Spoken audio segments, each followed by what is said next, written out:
Hi friends, good morning అందరికీ. చూసిరా, good morning అంటే ఏంటో తెలుసా? మంచి ఎండ. ఇగో పొద్దుగలనే టైం 6:30 అవుతుంది. 6:30కి మేము పడుకునే దగ్గరికే ఎండ వచ్చింది. చూసిరా, ఇగో వెళ్తురు కనిపిస్తుంది కదా. అగో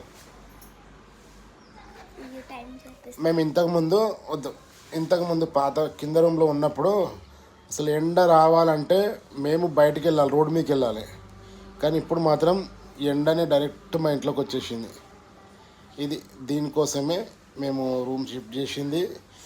ఎండ డి విటమిన్ కదా, మంచి విటమిన్స్ అందుతాయని పొద్దునే ఇగో ఇట్లా మంచి ఎండ తీసుకోవచ్చు. పిల్లలకి కూడా చాలా మంచిది ఎండ. అందుకనే ఈ రూమ్ తీసుకున్నాం. ఓకేనా? వీడియో నచ్చితే లైక్ చేయండి. బాయ్.